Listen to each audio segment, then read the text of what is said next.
that was like the red flag that made me want to leave the job, because I was like, Right. if you don't believe, I'm not trying to bring emotions into the workplace, but if you don't believe in feeling overwhelmed and like invalidating the way I'm feeling, that's a major red flag. The dream job concept is a very American thing. And I think people are maybe starting to realize they don't necessarily need to like go after a dream job. But if this job is somewhat enjoyable, somewhat interesting to you, and it pays the bills and supports the lifestyle you want, then that's a dream job. And maybe I'm a rare breed of that generation, but I loved my job and I loved what I was learning there and I loved what I was doing there. And so it was where I made friends, but it also fed my what I might have wanted to need outside of work if I wasn't doing it in work. Technology has changed things, because when you were in the workplace back in the day, you couldn't text or like you didn't have a cell phone. So you were with the people around you for hours at a time. It almost like fed a need at that time. And maybe that need doesn't need to be met now. Hi, Julie. Hello. So funny because I've muted my sound, so I didn't hear you. So I'm like, I Oh, see you saying hi, but I didn't. sorry. Hi. My bad.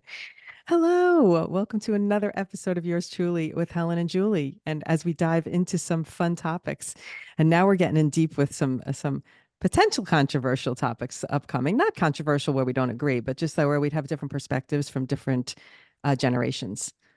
It's not like controversial, like we're going to have a fight over here or anything. No. Just to be clear. Okay. So how is your week? How's life? How's things? Let's have a little catch up. Things are good. Things are Good. busy. I'm We have to do a comedy episode, so I don't want to go into comedy Oh, things, you know. good idea. But had a show, went well. Things are moving, and I'll be in New York next week. LBI. And I know still devastated that I can't be at that show, but I keep looking to May 22nd to make myself feel better. I'm thinking, I'm going to get myself out there. I feel like I need to see your first show that you're producing. Ah. Yeah. Is that Memorial Day weekend though? I don't know. It's the Wednesday before, yeah. Oh, it's the Wednesday before. So that's not that bad. That's maybe could work. We'll have to see. I have to channel something. It's like I think we have to get to a point where we're past the wedding. We got to get over the wedding hump because that's what I'm focused on right now. Mm-hmm. And so we have a big week in progress coming up and things Big all of a week. sudden I was like, we don't really have to do anything. And all of a sudden at the end, oh, I guess I should order a cake for the welcome dinner. Oh, I guess we need to plan desserts for when we have the families together for the rehearsal night. And all of this stuff all of a sudden is now very real. Yeah. Oh, It's all coming up fast. coming up fast, but I'm excited and they are adorable. I tried my dress on for Jenna just now and she was really into it. So I'm pumped for that. So yeah, it's exciting. Big week. Another reason we had a big week. Well, I personally had a big week. You know, you know. I know. This was the week I hit 1 million followers. It was so amusing. I want to talk about this for 2 minutes just because I need to tell you, I don't even think I told you how this was unfolding on my side, but as the day was progressing, I woke up and I had 993,000 followers because I had 3 viral videos going on TikTok. So the followers start to come when you have those specific kind of viral videos really elicit the followers. So I was seeing at 993 in the morning, and then literally by lunchtime, it's 996, and it's going fast. And now I'm thinking, today's the day. Today is when it's going to happen. Meanwhile, I'm doing errands. I'm down at that cupcake shop. I'm telling the people in the cupcake shop about it, and he's looking at we're watching the numbers. I felt like I was watching back in the day. There was this telethon that used to be on TV, the Jerry Lewis telethon. Do you know anything about this? Do you, No. Julie? Oh my God, that's so funny because it's such a core memory of my childhood where it was for just people with handicaps and disabilities and less fortunate. And this comedian, Jerry Lewis, as his name, used to do this telethon where he would have, and so the number was constantly moving. Like if you donate now, and he'd have people speaking, and then he'd have performers, and then they would say something, like a charity thing, but it was on TV and it was a big deal. It was the telethon, the annual thing of the year, the Jerry Lewis telethon. That's what I felt like it was that day. I'm watching my numbers. I'm like, are we gonna hit it? Are we gonna hit it? And everywhere I was thinking, where am I gonna be when I hit 1 million? And how am I gonna celebrate? So it was funny because it turned out to be after midnight. And Dad stayed up because he's like, well, I'm not going to go to sleep. I have to, somebody has to be with you when you hit a million. So he stayed awake. And I'm watching the whole thing, and it was just like so funny. I kept wanting to screenshot 999 and then 999.9. So it was a fun day. And then the next day when we were coming down to the beach, he stopped at ShopRite and he ran in for a few things. And when he came out, he knocked on my window and he had flowers, and it was so cute. Oh, He was cute. like, congratulations to my my million wife or something like that. It's really cute. Super It's very cute. exciting. Yeah, very exciting. And so I did want to say two things about friendship, which is we didn't really talk about friendship last week in terms of the people that we're with. Like I consider you, I mean, we kind of skipped over considering you one of my best friends, really. Dad's a best friend, Tommy's a best friend. And then Jonathan's even a best friend on some level. Like we have some kind of connection with like the moon and the stars, and he's watching over my TikTok account. And so we do our roller coaster thing together. So each member of the family is a best friend. And then, so that was number one I wanted to say. And we didn't talk about that relationship wise. Like you could be in a relationship where I think the person that you love is also the reason that you love them is because they are your best friend, you know? Mhm. Yeah, I I agree think with that's that. important. Yeah, that's important. And then the other thing we missed last week was talking about work friendships.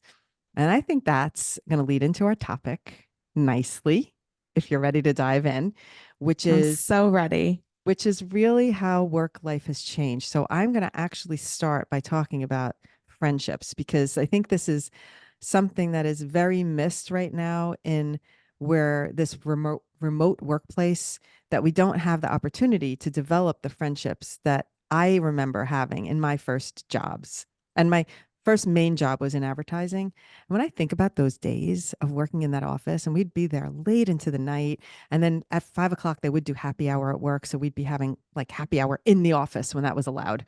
I guess it's still allowed, maybe, but I don't know if people do it as much anymore. But we would have happy hour in the office. My friends were in the, I didn't mind working late because we were hanging out.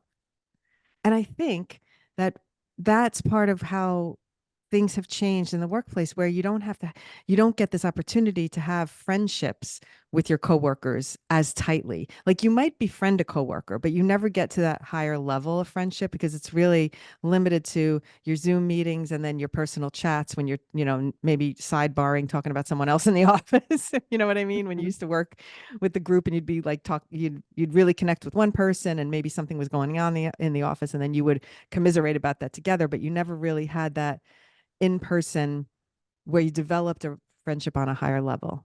Do you agree with that? Or do you think, well, that's not the case? You think it is the same? Think about I that think for a it. second. I think it depends. Okay. Obviously, it depends Talk to me. because, okay, like pre-pandemic, yes, I think people were making friends at their jobs that they had to be in person for. Mm-hmm. And then I think the pandemic hit, shifted a lot of things. Obviously, remote work being one of them. It changed everyone. This might lead more into the topic. Changed how people approach work and their work-life balance. And maybe some people just had this realization that, I don't want work to be my entire life. If they work in an office job, if they work in a job that just is to pay the bills, which is fine. It's not like their dream job, but Mm-hmm. I think people have come to understand that they don't have to make their job their entire personality and their whole life doesn't have to revolve around work. Their friends don't necessarily have to be their work, like their coworkers. Right. You know, they can in that sort of sense, but at the Mm-hmm. same time, I think it is really you do make friends with your coworkers because of the proxy. It's like going to school. It's like you make friends Yeah. with the people around you because it's like the people you spend every day with and you're there at the same time and you have to commiserate. Yes. So I don't think it's missing. I just think people's priorities have shifted. And so it depends on how someone approaches it now. I guess so. I Because mean, I, if you think about though your comedy friends, because let's say you end up being in that career hardcore, you are mhm, making friends in that world where quote your coworkers, you could consider them coworkers because they're co-comedians.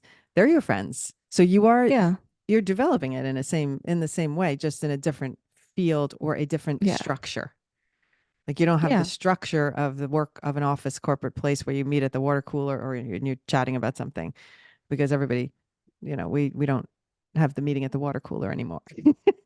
We have our water bottles right You here. just you just dated yourself. I don't care. I know you don't I don't care. mind, but I think it's funny because, okay, I have to dive deep into this because I really will say that part of this depends on the type of job you're in and the type of work you're doing, and if it's feeding part of you that is the non-work part of you. Let me elaborate. So in production, when I was, well, I won't even say production, advertising. So I was really in advertising before I was in production. So I worked for an ad agency, and the people at the ad agency, I was with creative people. I was with a lot of people my age that were just starting out. And, there was secretaries then. So we had, some of us were assistants and some were, that level, and assistant producers. And so we were in this same kind of peer level where we could have friendships. So I would go to work, and as much as it was work, in quotes, it was also fun because the job, and I'm not saying we went there and it was like party all the time or anything like that, but the work was creative, the work was fun, the work fed something in me that was beyond just having to get a paycheck. As a matter of fact, I don't even think the paycheck was as important to me as, am I having fun? So if you think about it, that's very similar to you. You'd rather not make money and enjoy what you're doing. Make less money to enjoy what you're doing. Would you agree with that? Yes. Okay. So I think what happened, and maybe I'm a rare breed of that generation, but I loved my job and I loved what I was learning there and I loved what I was doing there. And so it was where I made friends, but it also fed my what I might have wanted to need outside of work if I wasn't doing it in work. Like I might have been missing time to be creative, but at work I was creative. At work it was Hmm. interesting. I was learning about life because I led a very sheltered childhood. So even in terms of fashion and things that design, I was now open to a world of people who were so creative. And so there was like design savvy people doing sets, and there was people that were doing hair and makeup and wardrobe. And I was learning about clothing and things that I never learned home. Everything at home was very, this had to match this and that had to go with that because of how I was raised with a certain mindset. So I do have to say that part of this is related to me, for me, from upbringing to a job that was right to feed my creativity. And so it also fed my friendships. And then it was like, I didn't think, oh, I got to get home from work. I loved being there. Isn't that Hmm. crazy? And it sucked Yeah. sometimes. I was there till sometimes middle of the night, working on edits, and it was annoying, and I was tired, but we were always laughing, and there was always somebody making jokes, and there was always something funny happening. There was Hmm. always good snacks. And when you're young, when people are feeding you for free, that's important. So you don't have to buy food on a little measly salary of $16,000 that I was making at the time. Oh Okay. God, go Can I for it. say something? You may. I had to go on a rant for that though, because that was important. You Yes. may rant. I'm not gonna rant. We should have a conversation. Okay, go ahead. Go ahead. um, I think maybe the technology has changed things because when you were in the workplace back in the Mm. day, you couldn't text or really, like you didn't have a cell phone, so you were with the people around you for hours at a time with like no distractions, essentially. Like obviously distractions, but You're now right. ever since I've been in the workplace, it's like I have my phone. I can text Steven. I can text my friends during the workday. Like I can still nurture those friendships even while I'm at work. So maybe it's like you're not putting, people aren't putting as much effort into their work friendships because they can still be in touch with their friends They're already while established they're at work. friendships. Yeah. Yeah, already established friendships. It also I really depends on do the job. agree. I do agree that technology is major change because who knows, maybe we wouldn't have been connecting as much if we had that technology then and we weren't all needing to be friends with each other. If it almost like fed a need at that Yeah. time, and maybe that need doesn't need to be met now. Well, of course you have a good insight on that. Not that I'm surprised, but yeah, of course you do. But what are your thoughts on the job kind of feeding your creativity, or a part of you that, like, What do you mean? whatever you're doing should be all right, let's just use Tommy as an example. And I think Tommy's job feeds something in him that he loves. I mean, he's in finance, so it's not like but he doesn't need to be creative because that's not what he's interested in. He needs Hmm. to have his number brain fed. So his job does that for Yeah. him. It keeps him interested and it keeps him, I don't know, engaged, which is why he wants to do it. Otherwise, he probably wouldn't be doing it. I don't know. I think I anybody, mean, I think every job you need some sort of like spark or interest, so you do it. But I also think that I have a few thoughts. People have come around due to the pandemic where they're reevaluating their relationship with work and they're like, mm, does this need to be my whole life? Some people are answering no. Your job can also, I think, uh, especially like millennials and even maybe your generation, you get fed like you have your dream job, you have your dream job, you should be working mm, towards like this big dream job. And it's a very like American thing apparently, where I've seen TikToks about it, where people in other countries are like, we don't really have this big dream job. It's like, what job will you be good at? What job oh, will you make money and like sustain the life you want to live almost? So I think the dream job concept is a very American thing. And I think people are maybe starting to realize they don't necessarily need to like go after a dream job. But if this job is somewhat enjoyable, somewhat interesting to you, and it pays the bills and supports the lifestyle you want, then that's a dream job. I don't know. I'm just yeah. constantly change shifting on the whole What thing. But I what your think, view is of a dream job too. yeah. 'Cause it can mean different things to different people. And also doesn't have to be one job. Like my dream job is like being creative essentially. So if that's the dream, I'm already doing it. Right. I don't know. And it Is that doesn't have to making be, sense? yes, that is making sense. That is making It's just sense. reframing the way we kind of like look at it, I guess. Well, I also think, and we just talked about this because that book release interview, that was kind of eye-opening talking to her. So Julie was, for a little backstory, Julie wrote a piece she was a contributor in a book that is coming out in mid-May called The Success Guidebook, and where I was invited to be featured in a chapter about my cancer story, and I was struggling to write it, so Julie wrote it. And so she is actually the one who authored it, the story about me. And why was I talking about? Oh, she was talking about success and defining what success is. That's what's important to what I was trying to say. So when I was out of college, my success benchmark was literally directly related to dollars, like how much money I was going to make. Because I remember, as I told her, I remember writing a note letter to myself, putting it in an envelope and saying, "Open this when I'm 25," like when I graduated. And I had goals I wrote down that I wanted to be making. I think I really wanted to be making $25,000 a year by the time I was 25 or something like that. And when I think about that now, it kind of makes me laugh because it was so directly related to a number because of Hmm. wanting to be able to do these things, and it was a financial freedom for me. So I don't know that is weighed as much. That was like all of it for me in a way, more so even than Hmm. what am I doing? Because I didn't. Yeah. So I think now people are right out of college are weighing what success looks like without it having to be attached to a number. Do you agree with that? Yeah. Like, how do you I'm, define success? this is getting so. I know, but I'm just asking. It's part of the subject. Like, how would you I know. say your job is, you feel successful in a job or feel successful in your life? What is that related to? Well, I know for comedy, it's kind of just like putting myself out there right now. That's the success. Just doing the thing. Just anytime I get on stage, whether it's good or bad, that's success. Well, I I defined think. something for you that when you told me, I want to produce a show, and I was like, that's such a great idea. And Hmm. the thing that, and I'm so proud of you for this because I did post about it, but you don't just say you're doing it and like pipe dream, you actually take the steps to do it. And you are producing a show, which is to me fast because I think you said it a couple of maybe episodes ago. And now you have a show scheduled, you have artwork, you have people that performing, and it's happening on May 22nd. It has a date, which is unbelievable. I define that would be to me a piece of success right there. Do you think of Yeah, it that way? Or no, you're not even thinking of it that way? I guess. Yeah. Like step one, It's, baby, you did it. yeah, I did the thing. You did it. It's so great. Yeah, I think you should be that's true.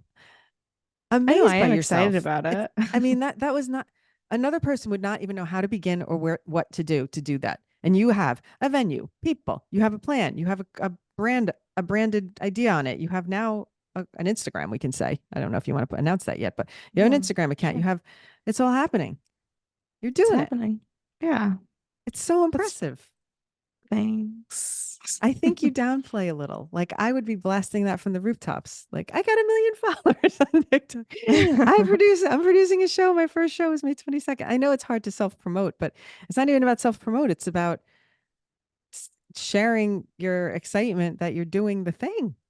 No, I know I am. I am sharing it. I posted it on Instagram yesterday. I'm telling people doing it.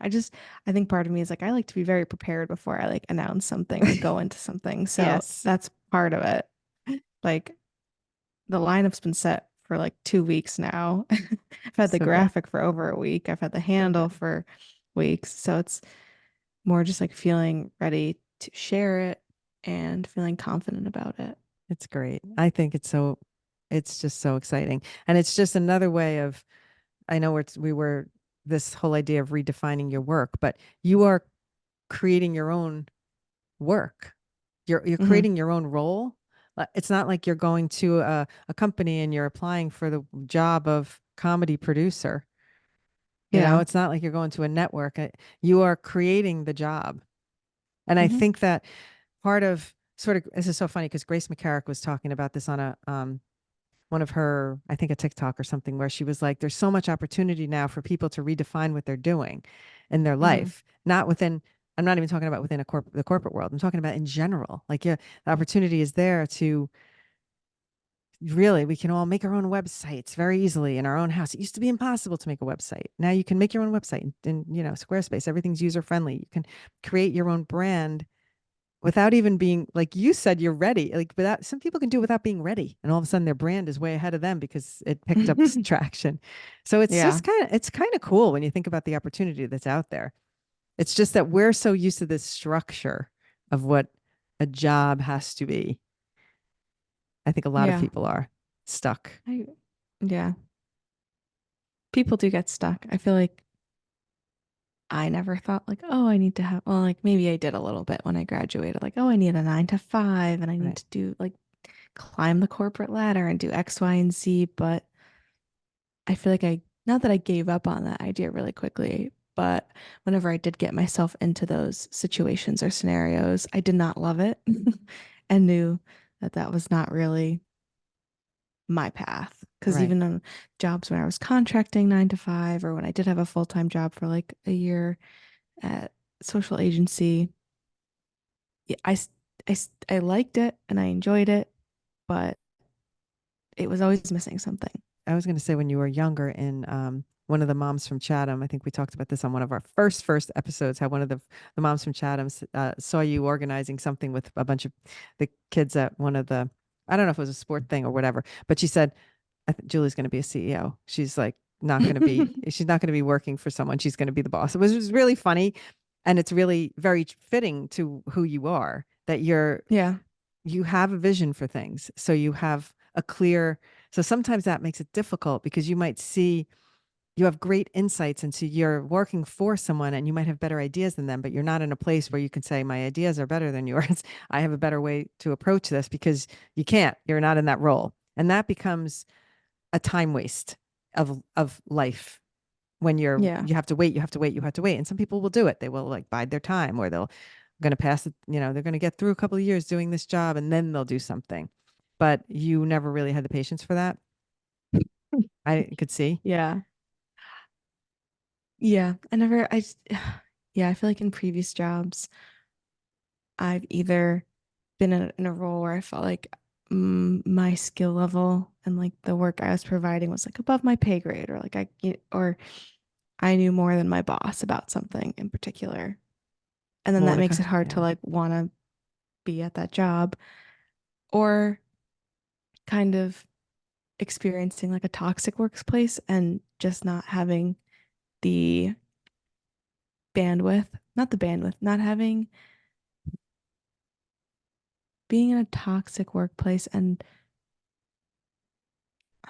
what I don't even know what I'm like being in a toxic workplace and not saying, "Well, I'm just gonna suck it up.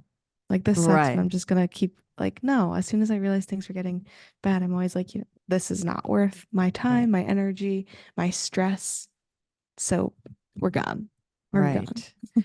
And that is a personality trait. I'm going to say that it's a characteristic of a person where I will I can sort of self-assess myself and think I will suck up a lot and take a lot. I do. I'm just like I'm going to all right, I'm going to get through this. I'm going to get through this. I am a more day by day we're going to get through this type of person, so I have more patience in that realm. And that's just who I But at am. I the mean, same time, I do have patience, but then it will hit a breaking point. I think yeah, you hit a breaking point. that's Your the breaking thing. point might be sooner. That's It maybe might it. be sooner because I will tolerate things. I will have patience, but then if something happens, it's game over. All right, so know where this is such a plus for you? Because Why? me, because I have so much patience, I stayed in, for example, a partnership way longer than I should have.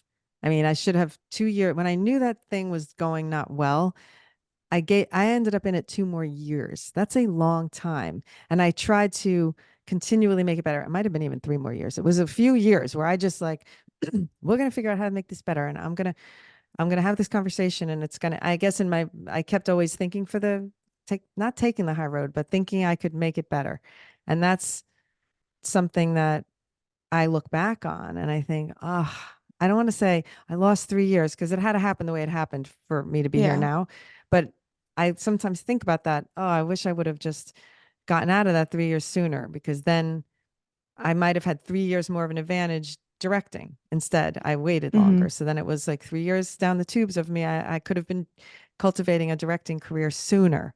And I know it's like, all right, what's the big rush? I'm doing it now. And I have that perspective because in fact, I didn't have the 3 years. I did stay there and I did suck it up. So there's something to be said for a lack of patience, moving things along a little quicker. Well, I was gonna not. It's like, do I spill the tea without any names? Like Yeah. like who's Nice. uh, Yeah. well, because fuck it. Fuck Yeah. it. It's years later Okay. now. Let's go. Yeah. Okay. Well, one, I feel like one of my jobs was where I hit my breaking point. And I think this is just telling for how people like run companies. But basically, worked this job. Things got really intense where I was making a lot of content in a little amount of time. And I was really overwhelmed. And I'm the one making the content. I'm the one filming, editing. I'm doing all that. And going to my boss and being very open and vulnerable and saying, hey, this is too much for one person to handle. Laying out my concerns in a very like, not even like in an emotions based way, Right. but just like logistical.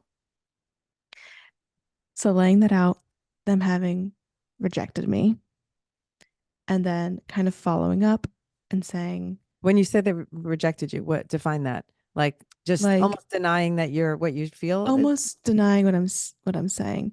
One of the lines was that my boss said was like, I don't believe in feeling overwhelmed, which that was like the red flag that made me want to leave the job because I was like, Right. if you don't believe, I'm not trying to bring emotions into the workplace, but if you don't believe in feeling overwhelmed and like invalidating the way I'm feeling, that's a major red flag, Yeah. It's right? also you want your people to feel that they can accomplish the tasks. I mean, that's Or that they insane. can confide in you to an extent where you're like, if you're still the boss, but you want to be, if there's problems on a lower level, you would want to know about them. Yeah, yeah, without a doubt.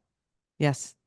Because So you that was want the to first be red. part of the solution, not yeah. Yeah. Okay. And I came with solutions. I came with, like, I didn't just go and complain and say, this is not working. I had, like, we need to Here's do what we this. can We need do. to do this. Okay. Here's what we can do.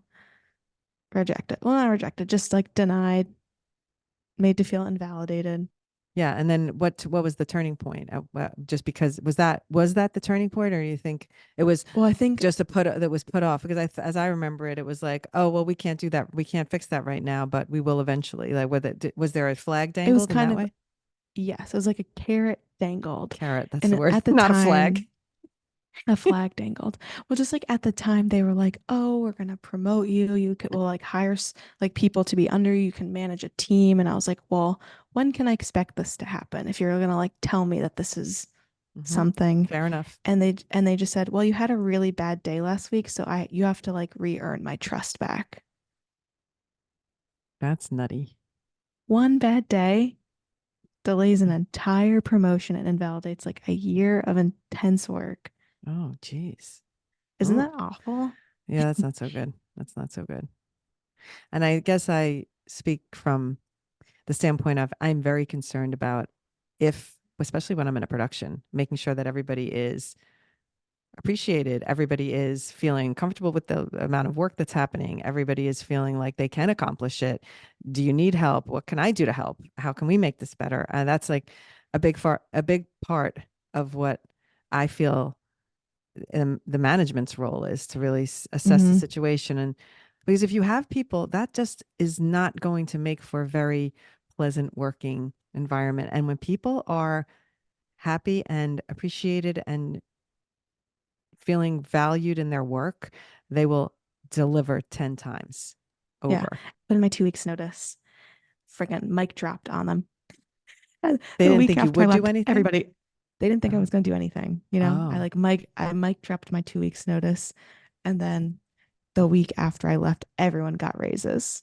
oh my Everyone God. got like promotions essentially. Yeah, of course. Because, So I'm well, a you woman had of to the make this. people. Yeah, yeah, you are. That is so well stated. You I are. I I took a I took I took a bullet for the team, and then Yeah. now they all got there. Yeah, Well, that's good. I'm sure they appreciated that.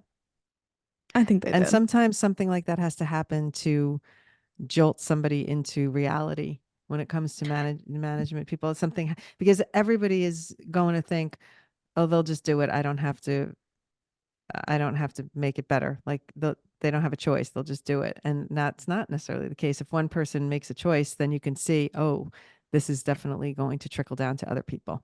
Also, Mm. best thing about this, Like when you go, sound heated. also, This was the fall after the autumn, the season, the fall, it's like September, October, after you went through and after you went through cancer and Jonathan went through breaking his back, and I barely took any time off during that whole period. And the fact that they're like, we can't trust you. I'm like, oh my God. I made it through 4 of the most rough months of my life and I didn't take any time off. And now you're saying you can't trust me? Wow. Anyway, Yeah. that's the And tea. not for anything. We were both, I can remember even in my treatments, we're both working. Like you were with me. I mean, I was working because I loved it and you were working because you had to. And no, there was no non-delivering on things. So I remember it well No. because that's why I liked to go with you to chemo because I knew that I could do my work. You could, we do side by side working. What do they call that in, with Like kids play, again? Yeah, parallel play. like We do parallel parallel work, play. me and you. Parallel play. Yeah.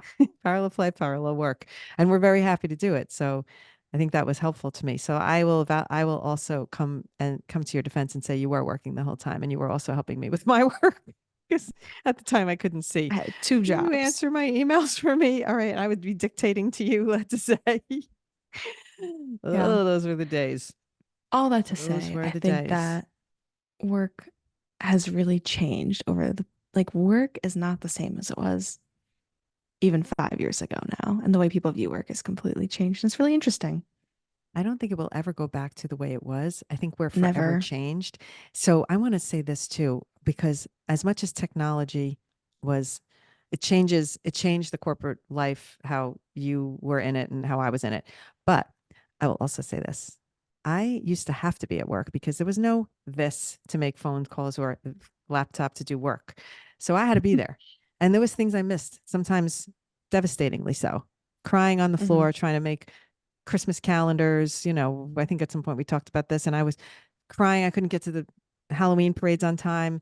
So all those little sacrifices because I couldn't work from afar. So, and sometimes even I would leave early to go to those things. And I knew my bosses knew I would get the work done later because I Hmm. was a committed employee and I valued my role and I wanted to I don't want to say climb the corporate ladder because in advertising, I don't think that was a ladder type climbing thing. It was just a matter of not losing my producing position because I loved doing it. So it was more Yeah. so just so I wouldn't lose my job or let people down. I felt like I was, so feel grateful now that I can have flexibility and do the same job, but be able to do it where I'm home. And even my producer, who's hi Brandy, if she's listening, but even she's home with her kids and she's taking meetings. And sometimes they walk into the frame, and I'm like, "Hi, kids." I just have more.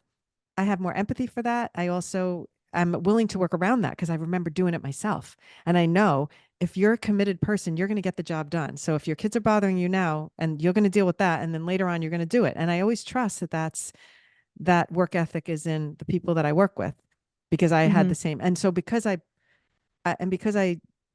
know how I am in that way and I connect with people who have the same work ethic, I do think that I don't have to worry about it. And I also think it's because of mutual respect.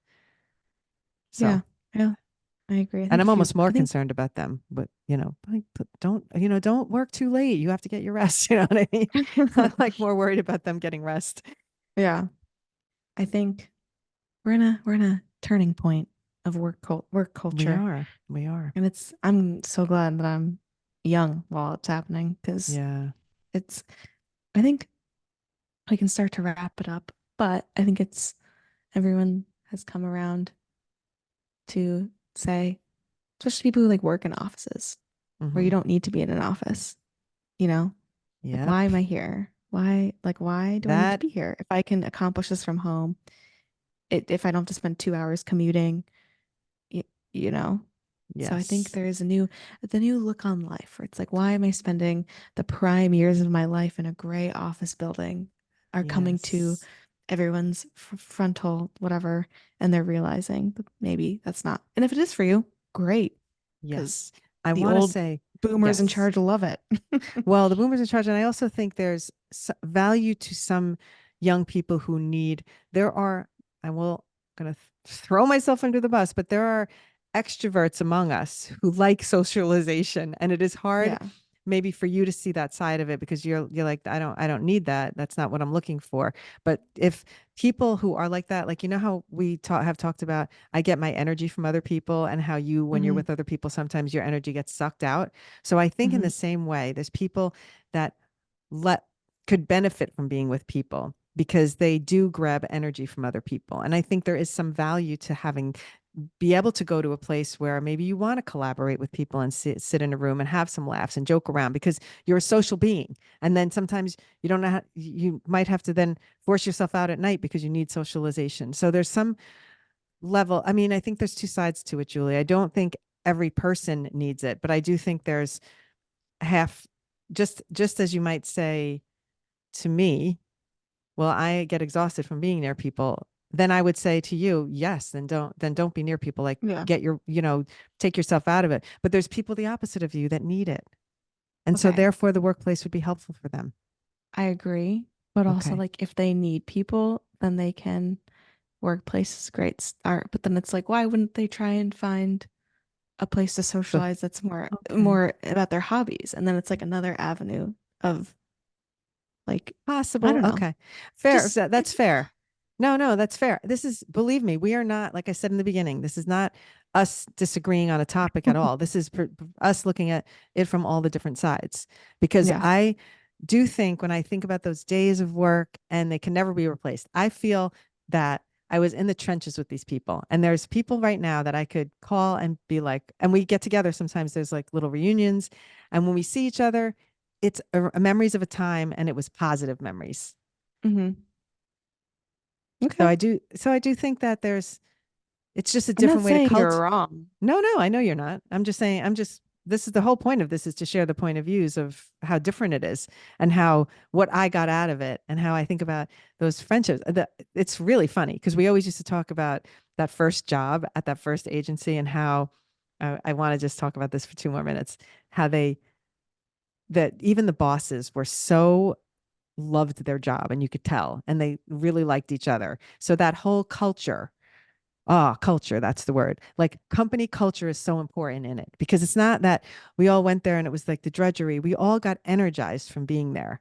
So there was Hmm. some kind of thing that was a special nucleus of what was happening. And that's why I think it's crazy, but that's why I do think all of these reunions still happen with this group, because we have this.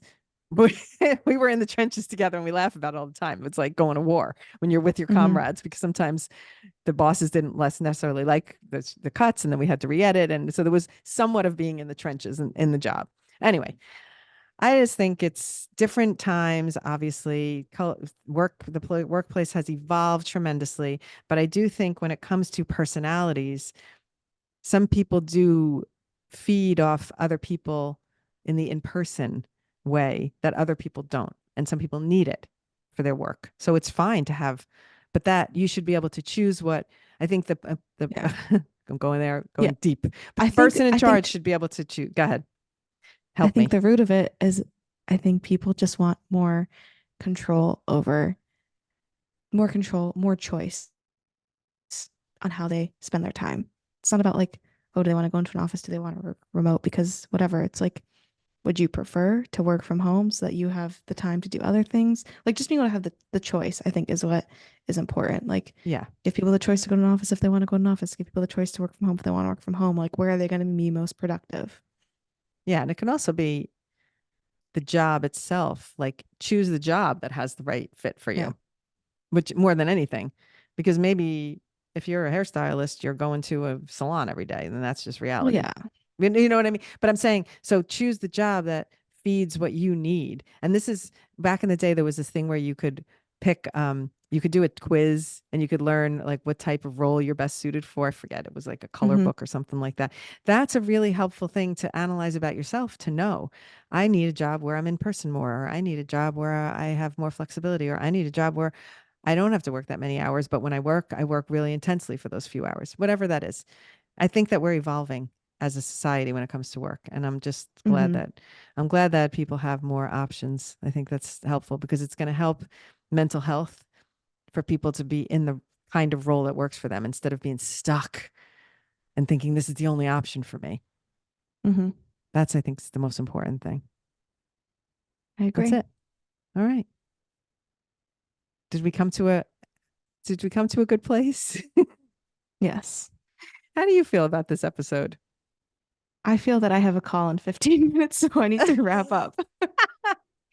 I wanted you to tell me if you feel like it was good or it was like not It was good. It was a good okay. conversation. Yeah, because I don't want you to think like I'm trying to convince you of my opinion, because that's It's not never the like you're case. gonna make me go into an office. No, I just forgot to tell you I rented a space. No, I'm just kidding. Funny. Not funny. I was the best thing I ever did was get rid of the space I had. All right, that's it for today. I really think we covered it and then some. Yours truly. Helen and Julie. See you at the wedding.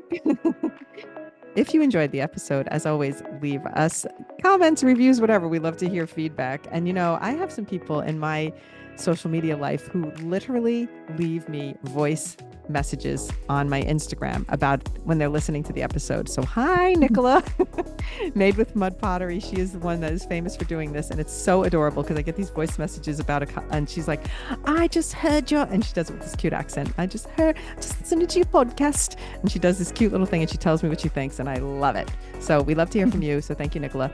And if you want to learn about social media, visit us both at hellosocialize.com, where you can find all the things you need. Hop on our newsletter, hop on our other podcasts, get all the things, click learn, sign up for the workshops, and yippee doodle. See you soon. Bye. Bye.